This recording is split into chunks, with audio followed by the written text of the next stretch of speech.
श्रीराम सौमित्रि जटायुवेद षडाननादित्य कुजार्चिताय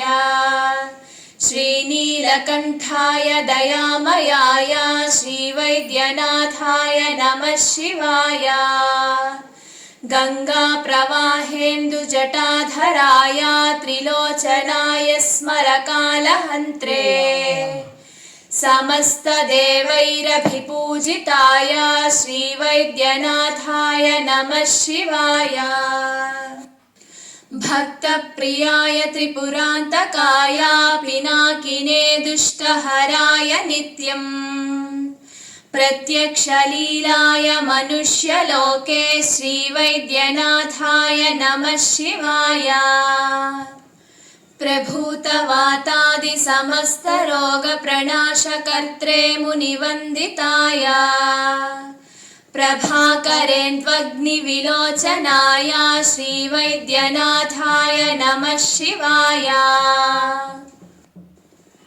वाक्श्रोत्रनेत्राङ्घ्रिविहीनजन्तोः वाक्श्रोत्रनेत्राङ्घ्रिसुखप्रदाय कुष्ठादिसर्वोन्नतरोगहन्त्रे श्रीवैद्यनाथाय नमः शिवाय वेदान्तवेद्याय जगन्मयाय योगीश्वरध्येयपदाम्बुजाय त्रिमूर्तिरूपाय सहस्रनाम्ने श्रीवैद्यनाथाय नमः शिवाय